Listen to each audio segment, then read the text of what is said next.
for great journalists, for great thought leadership writers. I think the barrier, the bar you're going to have to reach is going to be ever higher, right? Because if AI can do it as well, then that's where it's going to go, right? I believe that really gifted storytellers, really talented writers will be more prized than ever before.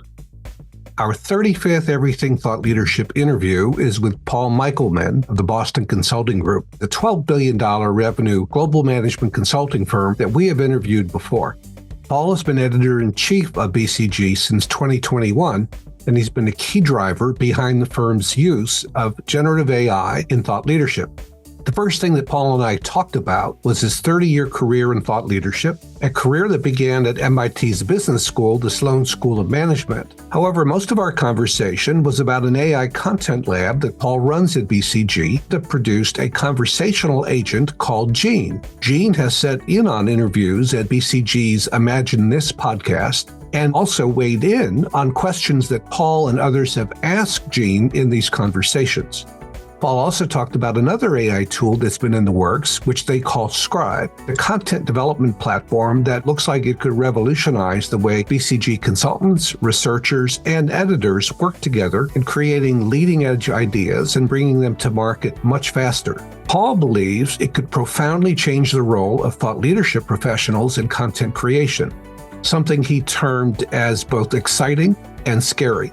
Paul, great to have you here. I have read so much about you and what you and Boston Consulting Group have been doing with generative AI, and I just knew I had to reach out to interview you and find out, more behind the headlines and more behind speeches you've given and demonstrations you've given. So great to have you here. Just want to say thank you for having me. It's a delight to join you.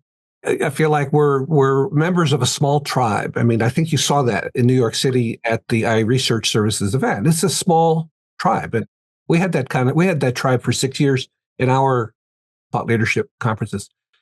So, but before we get into what BCG is doing with generative AI, which I have a feeling will occupy much or most of this discussion, how did you get into this thought leadership profession, and what attracted you to this profession, even though it probably wasn't called the thought leadership profession when you entered it? I mean, first on your last note there, I think thought leadership is actually a relatively new term, right? At least relative to the amount of time we have been doing this work and this type of work has been done. I got into the profession, I suspect, in a way that's not too dissimilar from a lot of other people. I fell into it sideways. So from the time I was, 13, 14 years old, I had a vision of myself as a journalist, and more specifically as a sports journalist, right? And that was a path that I followed as a high school student, into college, through to graduate school, where I went to journalism school. I graduated in journalism school at the very beginning of the downward spiral of the newspaper industry. We were pre-internet, but the kind of fraying of the traditional display advertising model was already beginning, and newspaper belts were tightening. And I came out of Medill Northwestern's journalism school and came back to Boston. Probably not the greatest strategy in the world at a time when the Globe and the Herald, the two primary newspapers still in Boston, were both laying off reporters. Not only was, the possibility of employment anytime in the near term at one of the two big papers, which is not something you land in coming directly out of journalism school, not unless you're extraordinary, and I wasn't. But the entire market was flooded with journalists, right? And so I kind of faced a choice: go to a small town in the Midwest and kind of cut my teeth the way lots of my classmates decided to do, right? Or look for alternate ways to kind of ply the same craft. Right. And I ended up at a job with Boston University, not even doing thought leadership, but writing and editing for the admissions office, at least doing things that I could find kind of creative energy from. I'm going to now skip ahead. That kind of led me on a path doing academic communications that eventually kind of opened up a door, editing a newsletter for Harvard Business Review, which then kind of put me on a path of thought leadership, and one that I have found immensely rewarding, but never intended to follow. Yeah, it's kind of an accidental profession. I don't know if you know, I began as a sports writer too. Out of college. I began as an aspirational sports writer. I don't think I ever quite achieved it. I was a sports writer, and then I realized I was good, and I realized, good sports writers are a dime a dozen. They really are a dime a dozen. Great sports writers are rare, and I wasn't great, and I wasn't going to be a great sports writer. And so you kind of went through the academic communications route to kind of discover this profession of thought leadership, and you were at Harvard Business Review, the best read management publication, most prestigious management publication in the world. And so what did you do there? And I know you got involved in a lot of online activities before HBR was really heavily invested in online, whether on the book side or the magazine side. I was extraordinarily lucky. I think the ego inflated way of saying it, I was kind of a right person in the right circumstance at the right time. But it's more honestly, I was in the right circumstance at the right time with the right mindset. I joined HBR just after the turn of the century. And certainly the internet, the web had well-established media platforms by then, but not well-established at Harvard Business Review. And in fact, I was hired to help convert a very old school print newsletter into a digital newsletter. And I think I can lay claim. Some might argue that I was the first digital hire at Harvard Business Review. It's interesting. You can't be a one-person digital shop. It actually doesn't work. So I spent a couple of years working on a print newsletter in print, dreaming of digital. And there was some new leadership, or rather our CEO at the time, kind of, I think on his own, recognized it was time for a transition to being a more digital savvy organization. And he began to bring in some new senior leaders who really opened up the pathway to go digital. And, I ran towards that path, right? The work online, work on the internet, work with digital products was already in my blood. I wrote scripts for CD-ROMs, right? I worked on very early web pages for organizations I worked for. So I was ready for this. The appetite for the organization, well, it perhaps didn't grow quite as quickly as I wanted it to. There was a very clumsy period where we had built a digital team. I was no longer alone. I was now a member of a growing team of people who were brought on to lead this transformation, or at least ignite this transformation. But there was an awkward period, and this will be familiar to lots of people, where there was an old guard, new guard, and there was a lot of tension. And one senior editorial person for Harvard Business Review at the time, kind of famously in my mind, said, Harvard Business Review is to be blogged about. We do not blog. So that would kind of capture the mindset at the time. So we tried to do this magic trick where we created something called Harvard Business Digital, which was a consumer-facing media offering, while maintaining the kind of sanctity of the magazine. And eventually, those things by necessity kind of merged together. For me, the real spark, the real kind of moment, and it was the single most important moment in my career, came when somebody walked by my desk rather casually and said, Paul, have you heard about podcasting? Right. This was 2005. And I nodded vaguely, meaning I'm going to pretend that I do, but I have no idea what you're talking about. Right.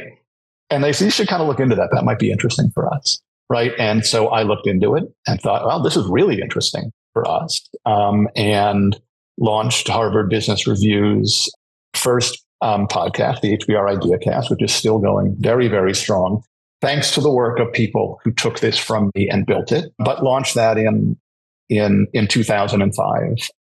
And that began to open up the idea of digital products for Harvard Business Review, and the idea of creating new things that fit the emerging media, that consumers were beginning to adopt. Podcast was the first, and the iPhone came out the following year. I'm not sure I'm getting my timeline. Was it 2006 or 2008? It was somewhere in there. And so we had apps. Then there was the iPad, and then we had the social web opening up. So there was these series of, in hindsight, I think, major technological innovations. We weren't sure which were. We also bet on some things that didn't pan out. That was part of the game you played. But I kind of landed in this space where I had the curiosity to go exploring and was eventually kind of given a good amount of latitude by some senior stakeholders at Harvard Business Review, to whom I am eternally grateful, kind of build out a new products function. And so by that time, your goal of being a sports writer, that's long gone, right? Those wishes were over, right? No, they really were. And I got turned on by technology at that moment. I was always interested in technology. I got ignited by it in a new way. And more than anything else, kind of from that point, let's say 2005-ish, right? I defined my career by technology exploration much more than by kind of traditional thought leadership. And then from HBR, you went to strategy and business, and you were there for about a year and a half. Helped with its transition. It was, at the time, it was a newsstand publication, magazine, with a web edition, I guess, of some sort, and you helped kind of, turbocharge the web version, right? I did, right, while maintaining print. We were then, we were in the mid 2010s, and again, obviously I was attracted to this position by nature of the opportunity to help do a transformation. Art Kleiner and his team had really already made serious inroads, but I did get to come and kind of help turbocharge that and turn us from a very much print first into, if not truly digital first, digital equal, and really start developing intentionally for the web as opposed to repurposing for the web. And more recently, they have abandoned the print product. I had Tom Fleming on the previous episode, and he said that's gone and it's all digital now. Yeah, they did that about a year and a half or 2 years ago. I remain a fan and watchful. I thought that was a really nice move. Yeah. And then you went to Sloan Management Review, MIT Sloan Management Review, and you were there, 5.5 years, and you were editor-in-chief, and you were a podcast host. And I imagine you brought them they had a digital edition, as I remember it, but you kind of made them more digital, right? Yes, right. The story starts to repeat across my experiences, but I would say that Sloan Management Review, just a fantastic publication with 60-year plus now history, was in some respects just a little bit more advanced than where HBR was a couple of years into my tenure. Not resistant at all, culturally very, very different. A team, I think, actually quite eager to really continue to lean in on digital, but for any number of reasons, hadn't really made that big investment, hadn't made the kind of big, bold move to recenter from print and print business model to digital and digital business model. Certainly a big part of the appeal to me. And I think one of the reasons why I was considered a viable candidate, right, for such an attractive job was kind of my track record in digital transformation. And we started off, and I say we, meaning there was, again, one, I was lucky to be able to kind of bring in a couple of kind of digital savvy folks, but also a team there really ready to go within about a year of kind of our setting off on this journey. Moved from a quarterly release of content onto the web, publication of a magazine, to publishing something new every day. And that was a big transformation. Yeah. So when you look back at your career and when you got the digital bug, were there any people who had an outsized impact on your career in the way that, I don't know if you've read the book by Liz Wiseman called Multipliers, where these unique people in organizations have a multiplicative effect on those around them, a positive effect, versus I think she calls them the diminishers or detractors, those who kind of destroy morale and, wind up with people who want to do less because they're so disgruntled with the workplace. Were there any multipliers who you look back on and say, wow, was I fortunate to work with that person or that person? Yeah, I mean, there were plenty. Now I'm afraid I'm gonna not mention somebody, but a few people at very different times in my career. Before I worked for Harvard Business Review, I worked for the administration of Harvard Business School, right? And that's actually where my eyes started opening up to kind of management thought leadership and management ideas. And my boss, when I was working for the Harvard Business School Publications Office, was a woman named Dorothea Bonds. And she was the first person who kind of, who, I don't know if she ever was kind of overt about this, but she kind of opened the door to go innovate.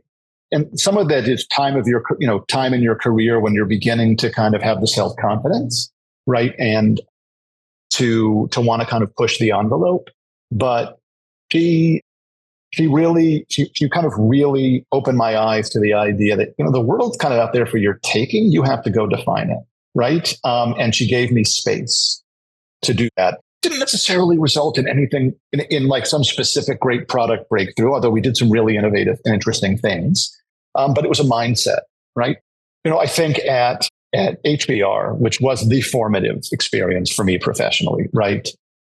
There were, I was blessed to work with outstanding colleagues. I've been blessed to work with outstanding colleagues every stop of my career. But that the HBR kind of digital crew was a special group. And there were two people who I think were really people who helped unlock like my ability to produce value. One was a woman named Jane Heifetz, who had been a long time HBR staffer, a long time before I got there.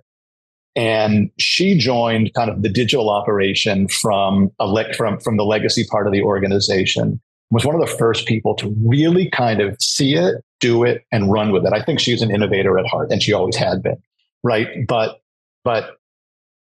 kind of came in, and I don't know if she was my first direct boss when we kind of built the digital team, but she was certainly an early one. And another person who kind of almost kind of unlocked that next level for me. Just like we were in this place of deep exploration. We didn't know what we were doing. And she was just, go do it, go do it, go do it, go do it. Again, kind of left a real mark on me. And I think the other person at HBR, in a more traditional sense, was Joshua Mock, who was the publisher of HBR for many years, now runs Mass Live, the really excellent Massachusetts web and sports site. He was a major enabler because he unlocked resources for me, right? So Josh was the signature kind of digital hire for HBR. Josh had been at time.com, and he was the big hire to come in and start blazing kind of the business path for the digital business, right? And he got me, and he got what I was trying to do, and gave me the means and the support to start to actually help build the business, not just play around, right? And that was as exciting to me as the pure innovation. I love pure innovation. I love working with teams to create new things. But when you can create a business, right, or add to a business with those new things, that's the home run. Yeah, I think this is so important for young people in their 20s, 30s, entering this profession of thought leadership to realize, given that digital technology will redefine publishing even more than what we've seen so far with AI, not just generative AI, but other AI, to make sure you're joining an organization and you have colleagues and especially a boss who is using Liz Wiseman's term, a multiplier, right? Because I've been fortunate to have those kind of bosses, and I've been unfortunate to not have those kind of bosses. And so the question is, for a younger person, how do you seek these people out? How do you know when you're in a job interview that this person is going to be a multiplier or the opposite? Is there a way to tell who these folks are and to therefore gravitate toward them? Well, I love that question. I'm thinking back to my own experiences sitting in an interviewee's chair until maybe the last job or two I had. I wasn't even processing that idea, right? And which is why it's such a great question. I was assessing the opportunity on really conventional ground. What is it that this organization or this part of the organization needs? What can I bring to this? What will I find challenging and exciting? Does this place have an appetite for innovation? And so maybe at that point, there's a question, right? I think it depends on who you are and what you're looking for, right? If I were to give myself pointers, knowing what kind of turned me on, what I was interested in, it would be asking questions that got at a boss's tolerance for innovation, for risk, and for failure, right? And maybe even to ask them about some of their own experiences taking risks and failing. I think you can get a lot from that. Yeah, and especially I think how they react to the question. Like if they say, well, that's a stupid question, that's not a good time, right? It's tough, right? Because I would love that question. Yeah. So in 2016, you joined Sloan Management across from where I was working in Kendall Square at 5 Cambridge Center. She was across the street. But in 2016, Bob Holland, who was the managing director then of MIT Sloan Management Review, called you in a press release to announce you're joining them as someone who has pushed the boundaries of publishing from the explosion of the web until now. What have been the biggest challenges of the print era people that you've worked with? And I guess I would call myself a print era person. You probably were a print era person too. But the biggest challenges of working with people who maybe have not adopted their mindset away from a print mindset and trying to get them to think differently about what can be done on the web. What are the biggest challenges that you have faced in pulling these people into this web era that's, as you said before, been around 30 years? Maybe the biggest challenge is I don't think there's a single formula that works for everybody, right? And so I think first of all, I've had as many failures trying to bring people over as I've had successes. And in part because maybe I hadn't learned what I said at first, is that there isn't one way to do it. You can't assume that the things that motivate you motivate somebody else, right? And depending on who you are, depending on the length of time you've been in this world, depending on the specific job you do and how you do it, you're going to be wedded, or you're going to be more wedded or less wedded to your legacy ways of working. And I think so. The thing that's most challenging is to change people's mindset. I don't think anyone is hopeless, by the way. I want to be very clear about that. I just think the challenge is greater for some than others. And so, it begins with attitude and how to coax. And I don't mean, when I say attitude, I don't mean like you either have the right attitude or you don't. How do you coax the right attitude out of people, right? And I think for some people, it's offering them the opportunity to participate in a project that is for a medium that is different from the one they traditionally work in, right? And so, while we're talking about the transition from print to digital, we could just as easily be talking about the transition, which organizations are in right now, from text to not text, right? And so writing text in many respects, writing text for a long form article that's going to appear on a website is not that different from writing text from a long form article that's going to go into print. At the margins, it's different, right? But the kind of core activity, but it's very different from writing a narrative arc for a podcast, writing a script for a video. We're not even going to talk about AI, right? Writing for social. And so certainly one of the things that I've tried to do is to open up opportunities to dip your toe in the water. Hey, John, not a real person. We need some help working on this podcast. Will you come, right? Because it's on a topic that you know a lot about. Will you come? Will you come help us? Well, we did something like that with one of our longtime staff writers at BCG, and he's become an absolute mainstay, right? Indispensable for podcasts. So it's looking for kind of safe ways to enter a new zone where I was going to say you mitigate the threat. That's not quite right either. I like to be open with people when I see something that marks a major transition. Like feel like I have responsibility to communicate that, but not to do it in a way that says if you don't change the way you're doing this work tomorrow, we're all doomed, right? What's the cliche that we overestimate the impact of a new technology in the short term and underestimate in the long term. And I think when we start talking about AI, I think we might be experiencing some of that. And then that works for a lot of people. It doesn't work for everybody. When you're making a transition, let's say going back to print to digital, well, we needed print for a long time, and there's nothing wrong with people who want to work on print, continuing to work on print. But you also, to be fair to them, you've got to give them signals that, okay, we're now beginning to go this way, right? And like, it's time to start moving over here. I thought the task was going to be impossible at Harvard Business Review. Yeah, some people may have self-selected out, like along that path from print is central in everything to print as a complement to digital, which is the state that things are in now. And that task was difficult. That task was difficult because they had a circulation of 300,000 plus for print, multiply by 100 and whatever dollars a year per subscription, right? That's a lot of money. That's a lot of money. Yep. That's risk if you say, well, at some point this is gone, right? That's right. So, and I think there were two. You look at two primary motivators of resistance. There was that motivation, right, was found in senior business leaders, right, who were unwilling to put this amazingly profitable operation at risk because, like, we had not landed. We could argue we still haven't landed on viable business models for digital. Harvard Business Review has a very successful digital business model.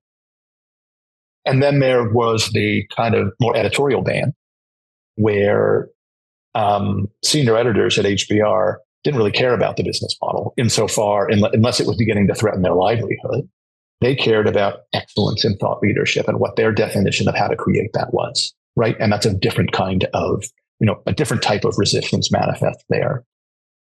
My world at that time was more about bringing alongside my editorial colleagues, right, into this new medium. And it was working to sell in major business transformation. That's just where I was in the organization, where I was in the time.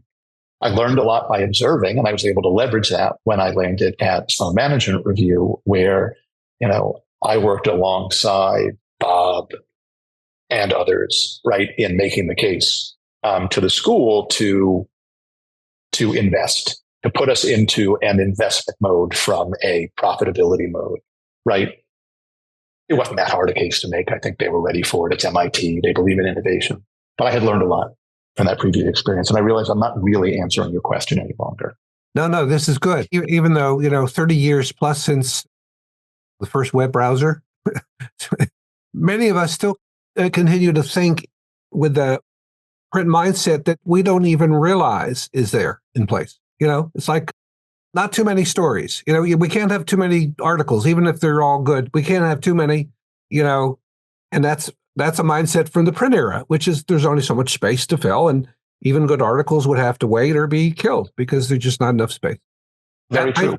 Still happens with online publishing. Like, why, folks? We have unlimited space. Why are we not publishing good stuff? I think that's right on. I think another one that I think is still pervasive is this antiquated notion of connectedness between pieces of content, right? A magazine is a package, right? Hopefully carefully curated. A website is very different, and the experience is very different. People come in, they drop into an article, they leave. Maybe you get them to stick around for one more. They're not looking at the fullness of the experience. They're there for the idea. That's a big mindset shift. Big mindset shift. Also, another one I've seen is, they don't want to know, even with an article they love, they don't really want to know more about the author than a one-line bio of the author. Oh, no, wait a second. In a world with print limitations, I can understand why you don't want to say too much about the authors, but in an online world, I imagine there are a lot of readers who want to know a lot more about the authors. And why don't you give them the information? I actually think that's very true. It's certainly true at what people who are reading content at professional services firms. And we, of course, have a vested interest in people knowing more about our authors. So we take a much more permissive approach to that aspect for sure. Yeah, I've noticed that. It's like going to plays and reading playbill and wanting to know what other plays has this director directed, and this star is great. Who's this person? What else have they acted in? Why doesn't the same principle exist with online publications? Yes, great point. Okay, OpenAI introduces ChatGPT on November 30th, 2022. I remember that day. I imagine it caught your attention at the same time. That was the day that the San Francisco-based startup company made its artificial intelligence system available to the public for testing. It was one of those historic technology events, like Microsoft Windows 95, which made its user interface easy to use like Apple's Macintosh, and in 2007 when Steve Jobs unveiled the iPhone.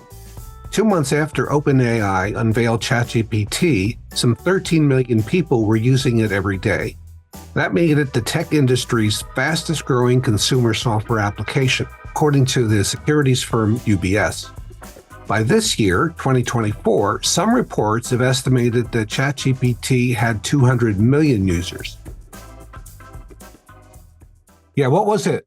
Did the light bulb go off for you pretty quickly, or did it take time? And what was it? And if the light bulb went off, why did it go off? For some reason that I cannot fathom, it took me a week to know about this. So I mentioned earlier, the kind of a big moment for me was when someone walked by my desk and said, "Have you heard about podcasting?" And I had to go scramble and figure out what podcasting was. It was the same thing with ChatGPT. I forget who it was. It might have been our chief communications officer. I now am admitting this to him publicly, but that's okay.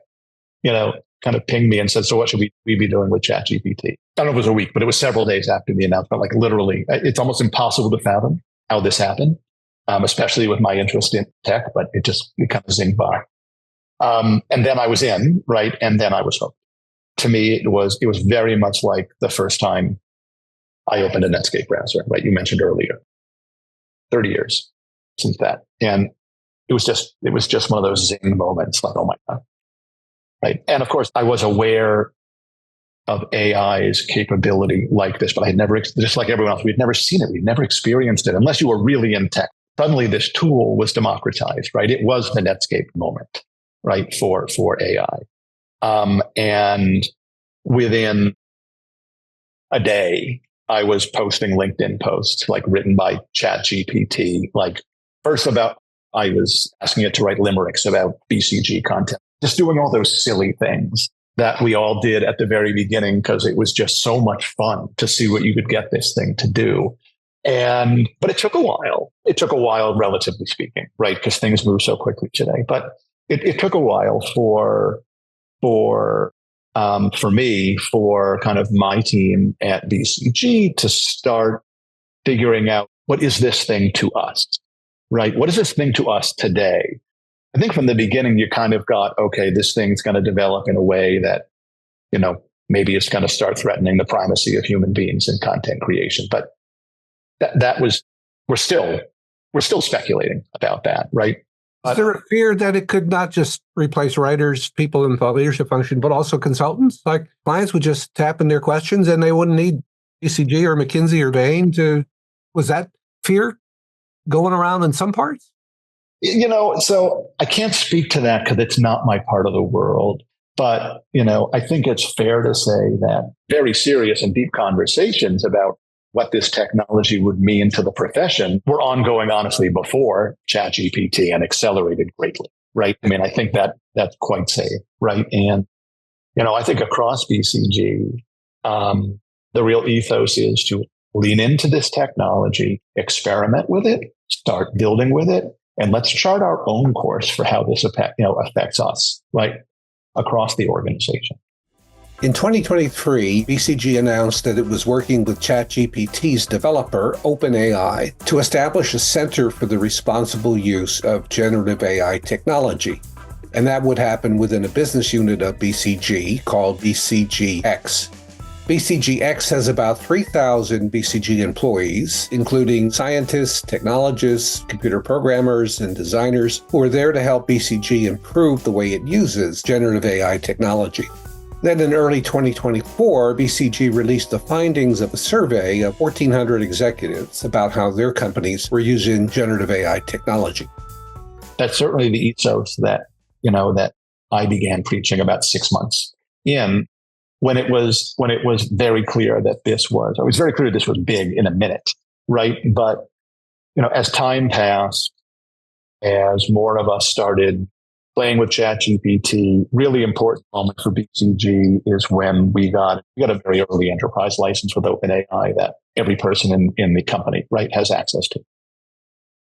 That was a watershed moment when anyone could go in and start writing their own GPTs. But it wasn't clear.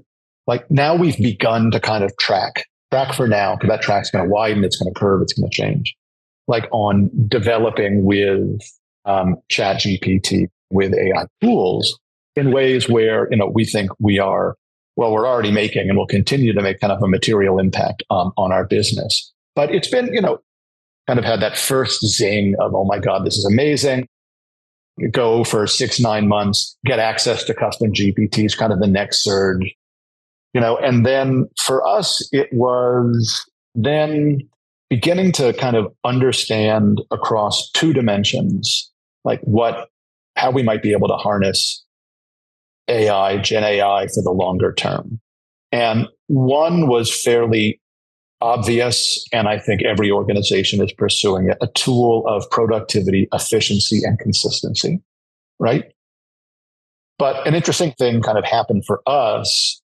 Second avenue opened up and kind of superseded the first one, and that was AI as a tool of experiential innovation. And what I mean by that is incorporating Gen AI directly into content experiences to do things that humans perhaps aren't capable of doing on their own, but developing a real partnership between Gen AI and humans, not just to create something faster, more efficiently, more consistently, but to create something that you couldn't create on your own. And that's made this journey a lot more fun and exciting for us and a lot more rewarding so far. So talk about some of that. And with Gene, your conversational AI tool be considered one of those things that you... Yeah, I mean, it really is the thing for us. So Gene is BCG's conversational AI agent, which for reasons that still kind of amaze us, has caught the attention of a sizable group of people out in the world, much to our delight, but also surprise. And it really began with a small idea, right? Everything's always a small idea at the start. Maybe not. Maybe if you were Steve Jobs or you're Elon Musk, you start with big ideas. That wasn't us. We were planning a podcast, which has since launched and has just completed its first season, called Imagine This. And the idea of the podcast is to situate ourselves in a future state and imagine how something has evolved, right? So, what does a C-suite look like in 2030? So all sorts of, and it's a way it's a way to help C-suite leaders kind of break out of short-term thinking and begin to entertain possibilities that aren't obvious, right? And we thought, well, if we're going to do a podcast about the future, we need a futuristic element. That's a part of the podcast.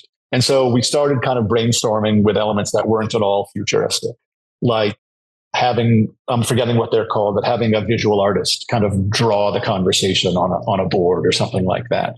And somebody, not me, in one of these conversations said, well, maybe there's a way we can incorporate AI in the podcast. And we all said, yep, that's what we want to do. But we didn't know what that meant. So a member of our podcast team reached out to an engineer at BCG who he knows and said, will you come think about this kind of with us? We're trying to think about a way to incorporate AI into a podcast. And that opened up a conversation about conversational AI, right? And whether or not there was a viable way to bring kind of a live agent into a podcast. And we developed Gene, right? And so the answer was, from a technology standpoint, yes, it's really fairly straightforward. We're not doing anything from a tech standpoint that other people can't do. There's some clever things that are happening, but it's just layering of existing technologies. But I think the thing that made this work, and I think continues to make Gene interesting, is, again, it's kind of like serendipity. We had a team of podcast producers, writers, and engineers conceiving of an idea from the very, very start. So I'm going to say something that will probably piss off a lot of people from tech, but I think too frequently new technologies are advanced so far by engineers that their purpose when they hit the market is overly constrained, right? And then eventually we all figure it out, right? And I have no proof of that. But I kind of often feel that way, that it was brilliant engineers who had this amazing innovation, this amazing breakthrough that led to the iPhone, that led to Twitter, that led to anything. But people who are going to create for those things were less involved, right? And I may be wrong, but sometimes it feels that way to me. This wasn't by design. Yeah. Go ahead. So are you saying that the old adage that there's too much technology that's a solution looking for a problem that doesn't exist. So what I'm hearing you say is, well, sometimes those technology solutions don't solve an immediate problem, but they solve an eventual problem that people didn't think. Well, I think that's right. And I'm being a little bit more gentle than technology as a solution in search of a problem. But actually, sometimes, as you say, that's a wonderful thing, because we open our eyes and, oh my God, we can solve this problem we weren't even thinking about. So this was, in some respects, perhaps a little bit more, this was more modest, right? In that we actually want to develop this thing to solve a problem. And we had the right group of people to do it, right? Because you had people who were expert in these different domains, right? And I think what that led to was, a very sophisticated prompt and a very clever way of training Gene that has allowed us to produce this bot that has a personality. I hate anthropomorphizing AI. I really do. And you call it a personality and you've just done it. Like, we're real sticklers. The voice is at least androgynous leaning. The name Gene is capital Gene, right? Not, to try to kind of keep focus on the fact that this is a technology, not a human substitute. But kind of the magic of Gene is that it can have conversations with humans that are intelligent and advance things in a way that humans may not have done on their own, because it's able at once to follow conversation smartly and draw on its vast knowledge base. They don't follow the conversation any better than a human. It's be able to both follow it and then go out and draw something in and challenge a notion, right? That's really quite amazing. That no human can do on the fly. Correct. All that knowledge, right? It's just not possible. It is impossible. And as you're aware, and maybe some of your listeners and viewers are, but I expect many are not because they haven't heard about Gene. So Gene began with this one purpose. Like, we kind of said, this is pretty interesting. What else can we do with this? And started kind of playing with other things. And then some of my marketing colleagues and media relations colleagues said, we can do even more with this. Like, let's start bringing Gene to client events. Gene started getting media requests. It's actually quite hilarious, right? As you're aware, like, I had the privilege of appearing on stage with Gene at a thought leadership event a few weeks ago in New York. And we're continuing to, so we're, from just a podcast to kind of other types of, let's call them thought leadership experiences. I think I might have used that term before. It's really been eye-opening for us. This is a new way to deliver ideas to people, right? It's a very different experience, and we could not do it without AI. And we're going to kind of continue to build Gene and the jobs it can do. Gene has kind of gone from a single agent to a platform, which we call the genome. I didn't come up with that, but I love it, right? Where we spin off different agents for different purposes, right? So Gene is becoming, Gene is not constrained as humans are. There are now many genes out in the world serving different purposes. And, interestingly, and this goes with some of our other work applying Gen AI to content, some of our clients are reaching out and interested and kind of wanting to learn about how we're using conversational AI. And that was not an original intent, but that's a great outcome. It's fascinating to me. So Gene obviously can tap all the knowledge in its knowledge base, the web, and make connections that is not humanly possible. I mean, just like any large language model can. Yeah. With Gene, it's kind of a deep expert in our ideas. And as it is with general knowledge, it's kind of a shallow expert with general knowledge, but its breadth is remarkable. And its ability to contextualize an idea in the broader landscape is fairly remarkable. Do you think Gene will ever be capable of creating frameworks? Like, when I say frameworks, I mean the Michael Porter value chain things, unique frameworks. Takes in all this information and says, well, here's a 2x2 to think about this problem, or a 3x3, or here's the framework. Yeah. I would, if you don't mind, reframe your question. Is a Gen AI, is a custom GPT capable of doing that, right? Because that would be Gene, as we have trained Gene, would not be likely to return something like that because it's been trained for a very particular purpose. But could a product built on a large language model do that? I think it could be an instrument in doing it. I'm a little out of my depth, right? But I kind of argue this point out of both sides of my mouth, right? There's a creativity that humans bring to bear that I believe is still far, far superior than anything I have seen a GPT do. And a breakthrough framework, a framework that captures something the way Porter did, the way Christensen did, the way, great thinkers, the way Peter Drucker did. I don't think so. Now, that's an answer today. That's not an answer forever. Yeah, I wonder. I mean, Hammer's business system diamond from our re-engineering days. Can you imagine if a GPT can create pretty good frameworks that hold water and in minutes rather than weeks or months that it takes super smart humans to do?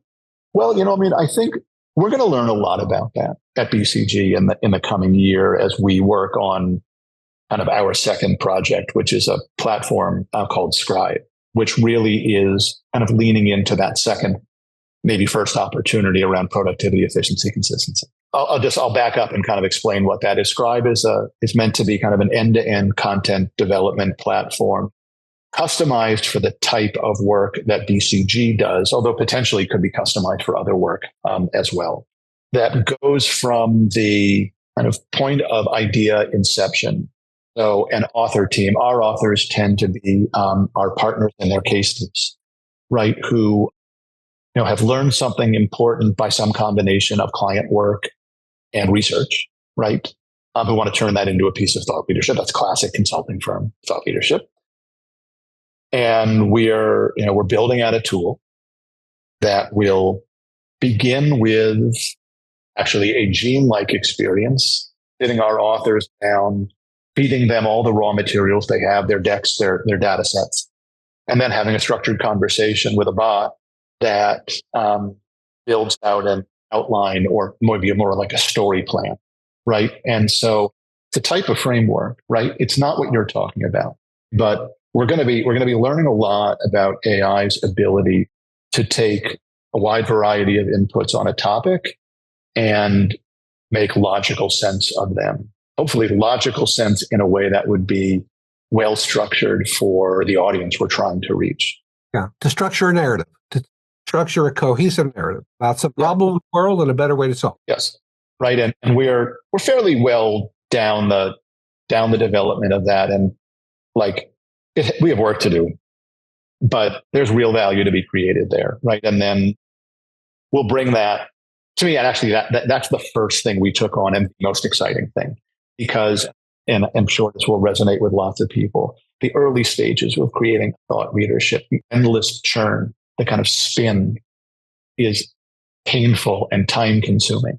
And what we're really trying to do is to have a lot of that happen between the principal architect of the idea and AI. Let's clean this up together, right? The AI is being trained. It's this really fascinating multi-agent system. We have different agents running around in the background doing different things. And kind of challenging, coaching, urging the person whose idea has the IP in it to a place where there's a well-structured plan for a story, a well-structured narrative, properly supported with evidence.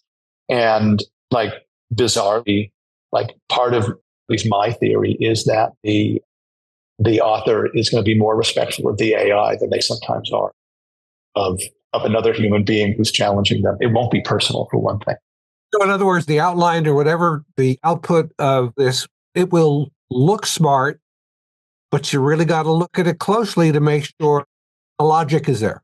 Absolutely right. Part of our theory, right, is certainly now, certainly for the foreseeable future, a human being it'll be expected that a human being, in this case, a writer who's going to work on this, will challenge and press. And they may look at something and go, nope, this actually isn't the best story. And then, but we're going to work from something that's clean and logical. It's not going to be perfect, right?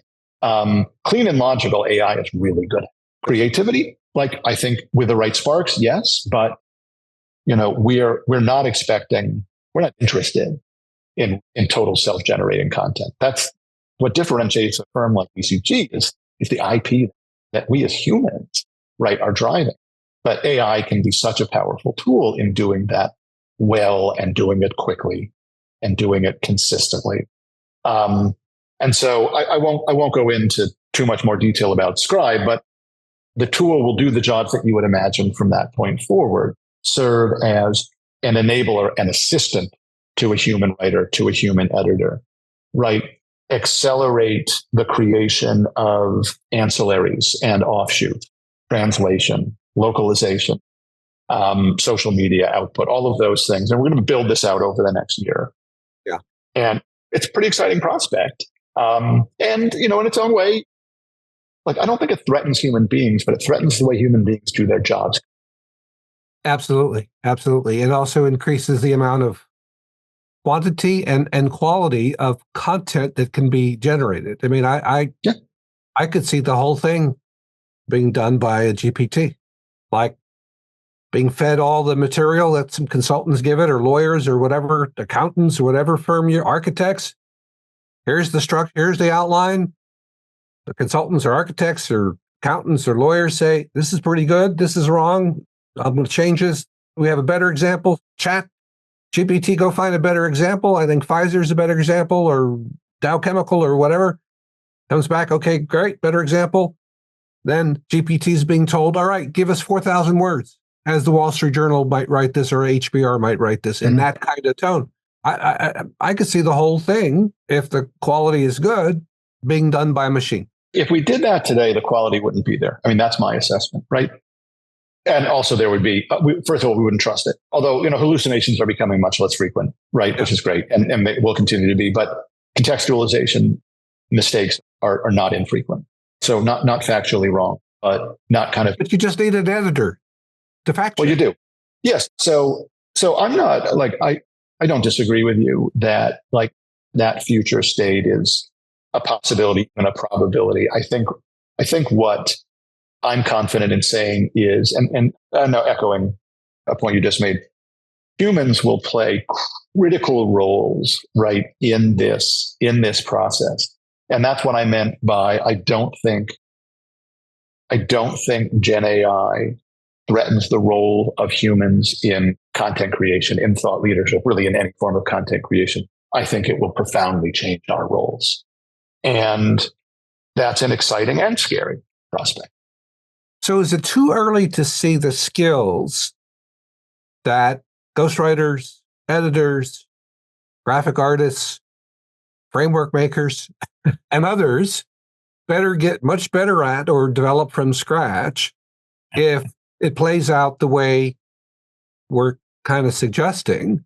Yeah. What would you advise your son or daughter in 20s? They love the thought leadership profession. They love what you've done, Paul. They love what I've done, but they don't want to go into profession. They don't want to be the equivalent of the telephone operators, the switchboard operators, and be automated out of a job by the time they graduate. Oh boy, is this top of mind for me. I have a 25-year-old who works in science communications who's thinking about going to journalism school. So it's certainly something, listen, it's something I would have been thinking a lot about, irrelevant, but it's kind of personally deeply relevant. I think a couple of thoughts, and they're not entirely consistent. One, great writing will always be valued, right? So that I believe in. And I'm become a great writer. And because becoming a great writer is the cornerstone to becoming a great multi-platform communicator. That's the next thing that I would say. You need to develop proficiency in telling stories across different media. Because, and now I'm gonna do a little third wall breaking, right? In a conversation that you and I, Bob, had in preparation for this, we talked a little bit about this, and I want to kind of bring back some of that. But I don't know what the word is, but I think being a story orchestrator is a skill that will be highly prized. So, it's the ability to conceive of telling a story across media types, understanding where we're going to use AI to do this piece, right? What should be, what is this story in print? What is this story in audio? What is this story in AI generated video? And to be able to orchestrate the entire thing, right? So in some respects, it's kind of an executive producer role. On different pieces or the same piece? Oh, no. Where does the video go? Where does the picture, where's the photo go? Right? Where does the audio clip go? Where does the interactive chart go? Where does the prose go? Right? Yes. So it's both, right? And it was you who prompted this in our earlier conversation with that concept. It is, you're being the executive producer of a story, right? But I also think it applies story to story, right? You want to be able to kind of work over in this platform one day and over in this platform another day, right? It's the ability to, again, really understand the fundamentals, how to tell a story to an audience. And you should be able to tell lots of different stories to lots of different audiences. It's flexibility, right? It's like so many people in this profession, especially those of, who came up from the editorial side. I began as a writer and then I expanded from there. But if I wasn't capable as a writer, none of these other doors would have ever opened up for me. So, and I'm going to go back to the conversation I had with my daughter, who is an excellent writer, but doesn't know journalism yet, right? And she said, I'm thinking about journalism school. And I said, I think that's great. I think it's even great if you want to try to pursue a career in traditional journalism, but just know you're not going to be doing it for all that long. There's still a need, and there will continue to be a need, right? And this is where I'm going to be a little bit contradictory for great journalists, for great thought leadership writers. I think the barrier, the bar you're going to have to reach is going to be ever higher, right? Because if AI can do it as well, then that's where it's going to go.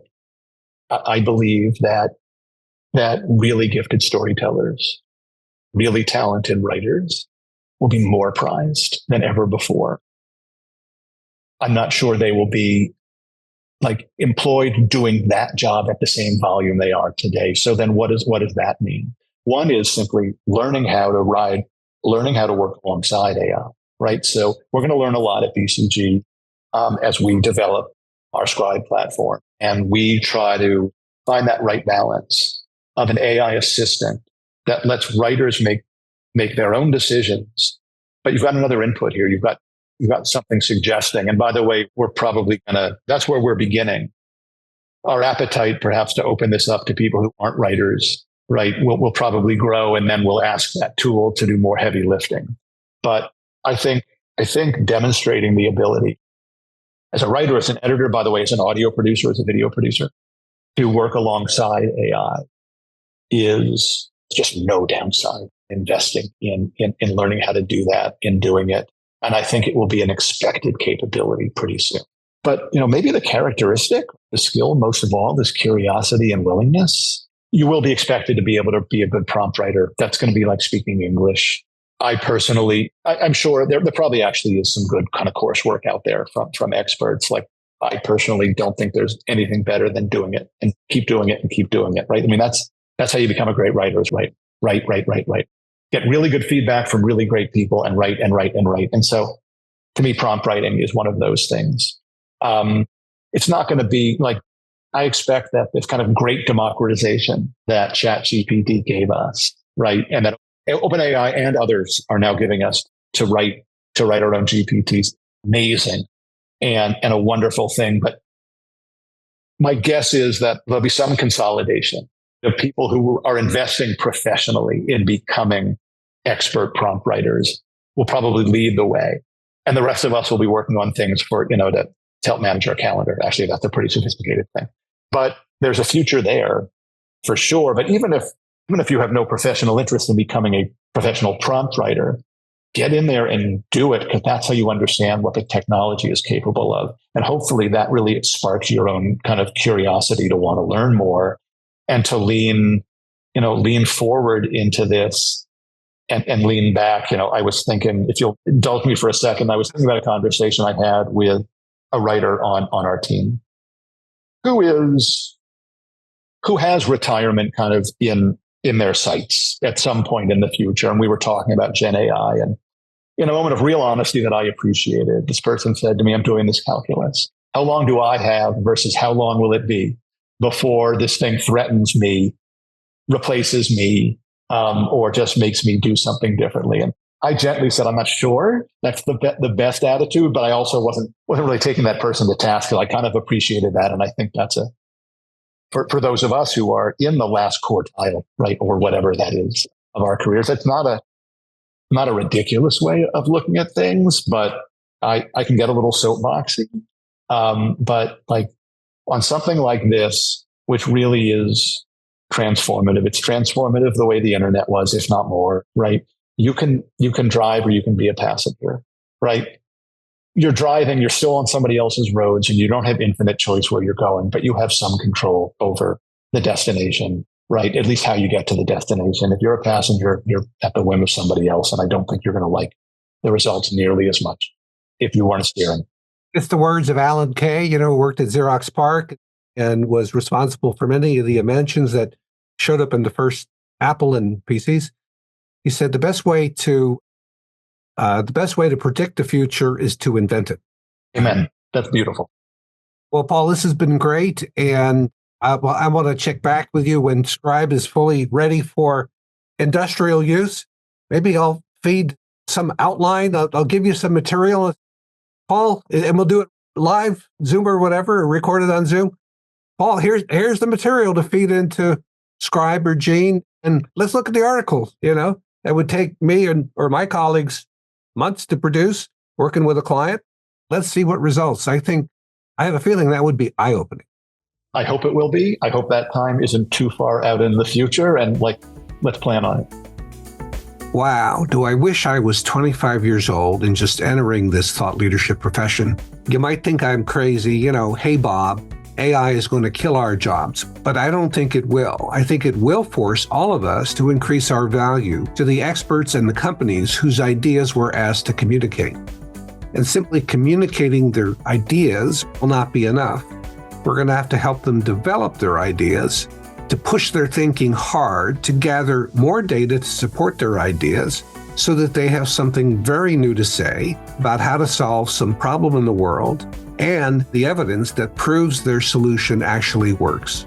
With that in mind, we should all watch closely what Paul Michelman and his colleagues at the Boston Consulting Group are doing with generative AI. They may be pointing the way to how thought leadership professionals must operate in the future, and perhaps the very near future. If you enjoyed this episode, we'd love it if you left a like and if you shared the episode with your colleagues. Everything Thought Leadership is a video and podcast series from Buday TLP. It's for thought leaders and thought leadership professionals, the people who help experts get recognized as thought leaders. You can find out more about Buday Thought Leadership Partners at budaytlp.com.